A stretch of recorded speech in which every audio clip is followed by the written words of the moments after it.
So what's up guys, welcome back sa ating panibagong video. So for today's video guys is magre-review po tayo nitong latest power amp ng Joson. So ito yung Joson Sun 2.0 na Class H power amplifier. So samahan niyo ko guys sa video natin ngayon at para masundan natin guys, panoorin natin hanggang dulo. Tapos meron tayong si-share dito, papakita natin yung laman. Syempre magbibigay na rin ako ng idea kung anong match na speakers dito. So simulan na natin guys, let's go. So yan po guys, bali ito po yung main unit or item ng Joson. So ito yung mga bagong powered amp na Class H design na nilabas ng Joson products. So makikita natin ito yung Joson brand. Yung model niya is Sun 2.0, which is ito yung mga Class H power amp design na circuit. Ayan. So bago tayo magpatuloy sa main unit, check natin yung kanyang user manual. Sa kanyang user manual is meron po itong English language. So madali lang po ito intindihin. So dito tayo, check muna natin yung kanyang specification. Ayan. Check natin yung kanyang wattage. So makikita natin model is Sun 2.0. So 8 ohms stereo power is 2 times 2300 watts. So malakas po siya guys. So 2300 watts per channel output. Kung 4 ohms stereo power naman is 2 times 3500 watts. So sobrang lakas. So kagandahan dito is pwede siya sa 2 ohms stereo power. So kung stereo power naman 2 ohms is 2 times 4600 watts. Yung 8 ohms bridge power naman is 6,900 watts. Kung 4 ohms bridge power naman is 9,200 watts. Yan, so sobrang lakas. Tapos yung circuit design ito is a Class H type circuit design. Yung kanyang bigat is 39.19 kg. So sukatin muna natin yung kanyang casing para naman may idea po kayo kung sakaling gusto nyo ganitong klase na power amp. So yung lapad niya is 17 inches and 1/4. Yung taas naman niya dito is 2 feet. Pero kapag kasama na yung siding tsaka handle, is abot po siya ng 26 inches and 1/2. Yung height naman niya dito, 5 inches and 3/4 kapag kasama na yung rubber feet. So dito sa kanyang design mga guys, so sobrang solid yung kanyang casing. So makapal yung casing, mahusay, tsaka maganda yung pagka-design. Tsaka syempre yung pagkagawa nito is napakaganda. So planado talaga guys yung paggawa nito. Sa kanyang harap, yung kanyang design niya is napakaganda. Unique talaga guys. Tapos solid yung kanyang front panel. Lalo na dito sa kanyang dalawang handle, makapal po siya mga guys. Tapos sa front panels, meron po siyang screen. Malaki yung butas. Freely lang yung paglabas ng hangin dito sa mga external or exhaust na butas. So dito guys, yung kanyang brand is Joson. Tapos ito ng logo ng Joson. Model is Sun 2.0. So ito yung professional powered amp which is Class H power design. Sa kanyang harap mga guys, nandito yung kanyang power switch. Yan, malaki yung kanyang power switch, standard size. Tapos ito yung kanyang channel A volume and channel B volume. So per channel is meron po siyang signal, indicator light, which is nandito yung active, protect, signal, syempre yung clip. So ito naman sa likuran niya mga guys, pagdating sa kaniyang easy cord, sobrang laki, standard size. Ayan. So meron po siyang 15 ampere.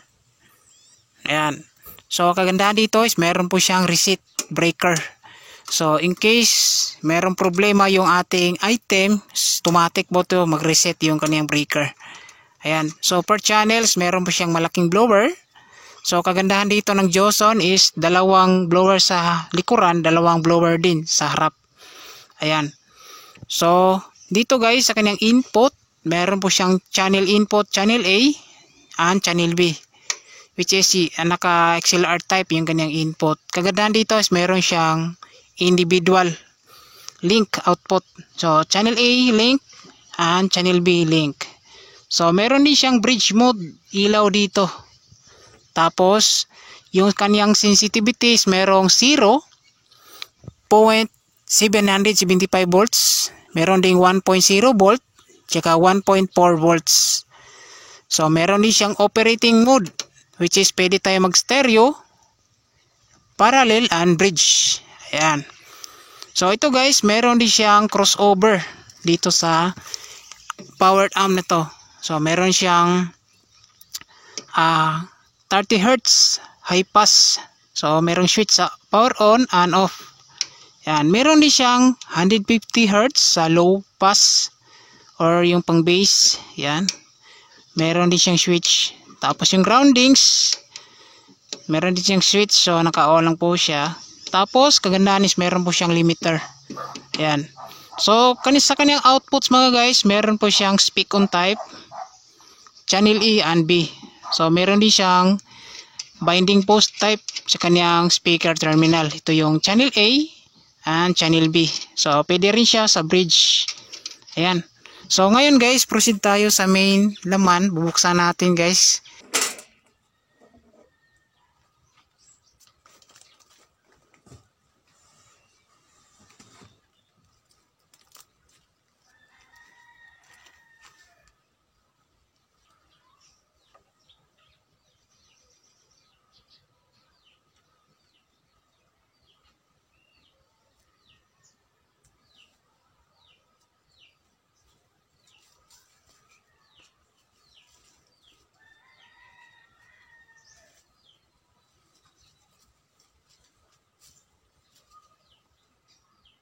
So ito na po guys, yung laman ng Joson Sun 2.0. So ito guys, yung kaniyang laman, sobrang solid. Tapos siksik na siksik yung laman. Pansin ko rito sa kaniyang power transformer, no? Sobrang laki. Tapos may kalakihan din. Yan. So malaki yung ampere na ginamit. Tapos naka pure copper. So ito yung channel A, power amplifier. Ito naman yung channel B, power amplifier. So sobrang haba. Maraming power transistors na ginagamit. Tapos mga original. So ngayon guys, mauna muna tayo check dito sa kaniyang transformer. Check natin guys yung kaniyang voltahe na ginamit. Ayan. So meron po itong ganito. Yung kaniyang round sticker. Check natin. Ito guys. So makikita natin yung nakalagay dito is Joson Sun 2.0. Sa kaniyang primary is 0, 220 volts. Tapos meron din siyang 0, 23 volts. So ito yung nagsusupply sa apat na blower. Ayan. Tapos meron din siyang 20 volts, 0, 20 volts. So ito yung nagsusupply sa kaniyang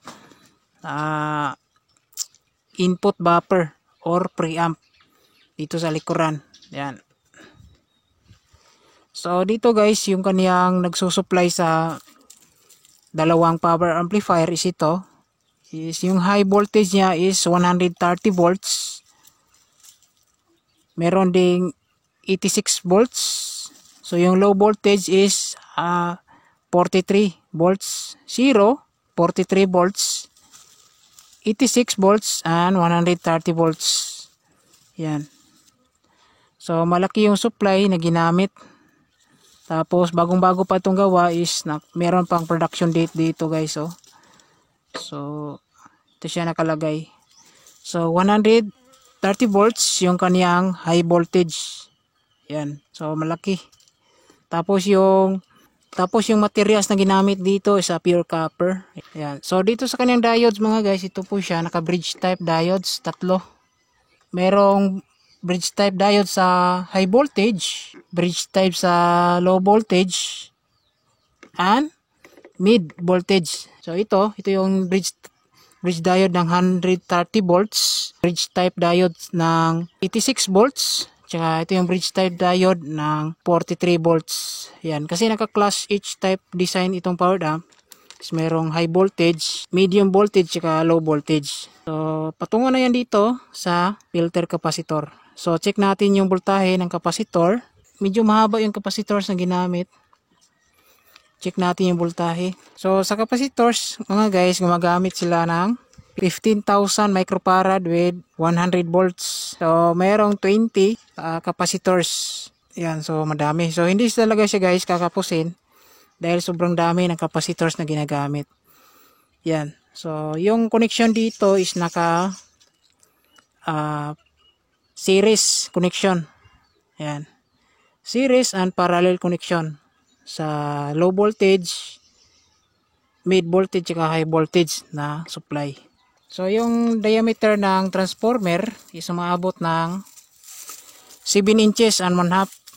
Tapos yung taas naman niya is maabot ng 4 inches and 1/4. So pagdating naman dito guys sa kaniyang main board ng power amplifier, so check natin yung kaniyang heatsink. Yung heatsink niya is color black yung kulay. So meron siyang haba na 19 inches and 1/2. Tapos merong lapad na 2 inches and 3/4. Sa kaniyang power amplifier is gumagamit po sila ng MGL. MGL power transistors. So branded, tapos mamahalin po ito na klase na power transistors. Yan. So pasok po ito sa high voltage na ginagamit nila. Ito mga MGL parts na value. So check naman natin guys yung kaniyang output transistors or final output transistors. So dito tayo magbabase sa 5 watts sa resistors. Ito siya. Gumagamit sila ng 0.22 ohms sa kaniyang bias resistors. So check natin guys. 1, 2, 3, 4, 5, 6, 7, 8, 9, 10, 11, 12, 13, 14, 15, 16. So 16. So 16 power outputs na pares yung ginagamit nila dito. So ito guys yung power transistor. 1, 2, 3, 4, 5, 6, 7, 8, 9, 10, 11, 12, 13, 14. So 14 power transistors. So meron pa yang vacant dalawa. Yan. So pwede pa natin to i-upgrade, dagdagan ng dalawa na power transistors. So yung nilagay lang nila dito is 14 power transistors. Pero yung mga resistors niya dito is kompleto na. So wala ka nang idagdag kung in case na i-upgrade mo. So kung gusto mo i-upgrade, dalawa na lang yung ilalagay mo na power transistors. Ito, vacant niya. Yan. Tapos ito yung main driver output. Yan. So same dito guys sa kaniyang power supply is meron pa siyang bakante. So pwede nyo yan i-upgrade, lagyan nyo ng 4 na capacitors. Same value, 10,000 microfarad with check natin 100 volts. Ayan. So dito sa kaniyang power amplifier, pwede pa natin to i-upgrade kasi meron pa siyang bakante dalawa. Ayan. So 14 power transistors, power output na pares or 14 pairs yung ginamit dito sa power amplifier. So kung dagdagan yun ng dalawa, isaabot na siya ng 16 pairs. Yan, kasi yung ginamit dito, nilagay nila na resistor is 16 pairs na. Yan. So dito na side is ito yung mga stepper portion ng high rail, mid voltage at saka low voltage, at saka high voltage. Ito yung stepper patungo dito sa ating power amplifier. So kagandaan dito guys sa kaniyang high voltage, mayroon po siyang fuse na ginagamit. Ito siya. Sa negative volts saka positive volts. Tapos yung ginamit na pyesa is pasok naman sa mga standard size sa ganitong klase na design. Ayan. Yan siya mga guys oh. So channel B, same run guys na ginamit na parts. So merong 16 pairs na 5 watts resistor para sa bias. Tapos 14 pairs power outputs transistors. So pwede kayo magdagdag dalawa kung gusto nyo pa i-upgrade. Ayan. So ito guys oh. So maganda itong klase na powered amp. Ayan. Magandang klase yung design niya, tapos makapal yung board na ginamit. Yung board na ginamit dito is dual side na merong circuit design sa kabilaan. Ayan. So per channels meron naman siyang speaker relay or protect. Ito po siya guys. Ayan, per channel. Ayan. So dito, ito na yung mga regulator. 15 volts patungo sa input module. Ito siya. Yung input module niya is ito guys. So malinis naman siya. Tapos nag-upgrade na rin yung kaniyang input module. Ayan. So overall guys, okay naman yung laman ng Joson Sun 2.0. Yan. So hindi po kayo magsisi kapag ito yung nabili nyo na power amp, no? Kasi solid yung laman. Tapos pagdating sa blower, apat na. Yan. Yung hangin nito is palabas dun. So direct lang yung init nito kasi merong blower papasok, tsaka merong blower na palabas. So ito pala yung kanyang 220 soft start relay. Ayan. So kompleto, merong relay. Ayan. So safe yung ating power amp. Merong fuse, meron pang breaker or reset breaker. So dito guys sa kaniyang blower is gumagamit pala sila ng 24 volts na blower. So malakas po ito umikot dahil naka 24 volts. Tapos malaki yung size na ginamit na blower. So apat, dalawa sa likuran, dalawa rin sa harap. Yung function sa harap is papasok yung hangin. Yung function naman sa likuran is palabas ng hangin. So yung init ng ating powered amp habang pinatunog natin is direct na yan, lalabas yung init. Ayan, so maganda yung kaniyang pagka-design. So match na speakers dito, is pwede tayo mag-load dito ng 2 speaker to 4 na speaker. Ayan. So pwede tayo mag-load dito ng 1,800 watts to 2,000 watts na speaker. So yan lang po guys yung review natin dito sa video natin ito. So abangan nyo next video guys, iti-testing natin to dito sa ating speakers.